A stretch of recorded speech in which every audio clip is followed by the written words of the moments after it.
instructional how-to story. This is called How to End Your Marriage. 1. Grab the Bible from the bookcase. 2. Remember Mass and hear your father tell you, Gracie, it's because of God we're on this planet. Pay your respects, sweetheart, to something bigger than yourself. 3. Balance the closed tome on its spine, holding it up with the poise of an introvert.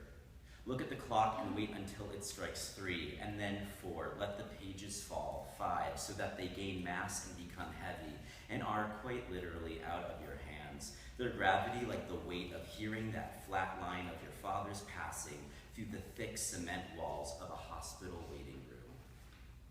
6. You'll take a breath and 7. 8. Read the passage that's been chosen for you. So shall your judgment be, it says. You yourself have decided it. You nod, a willing congregation. It goes on. Then he hastily took the bandage away from his eyes. 9. Chant those words in your head like a mantra.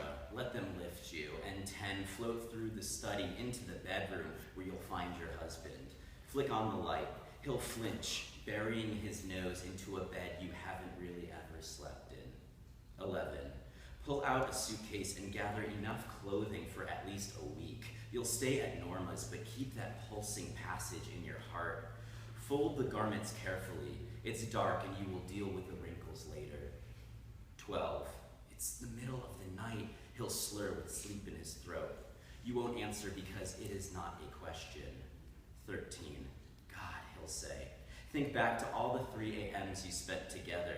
In the beginning at bars, drunk with friends, or high on Ambien. Well, not him, he was always too scared. Is always too scared. But soon enough, those 3 a.m.s became pure panting and dry heaving. Not from sex, but from stony indecision.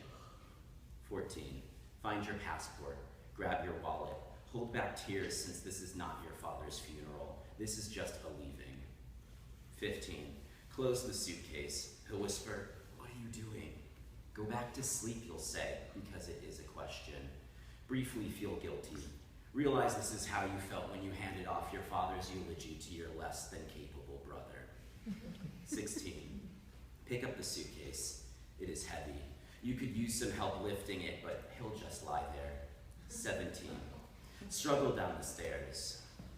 You would have mustered up the courage to leave years ago. You would have packed your bags enough fervor, thrown divorce papers in his face as evidence of his inattentiveness, his milquetoast inability, but this was never your choice, not while your father was alive.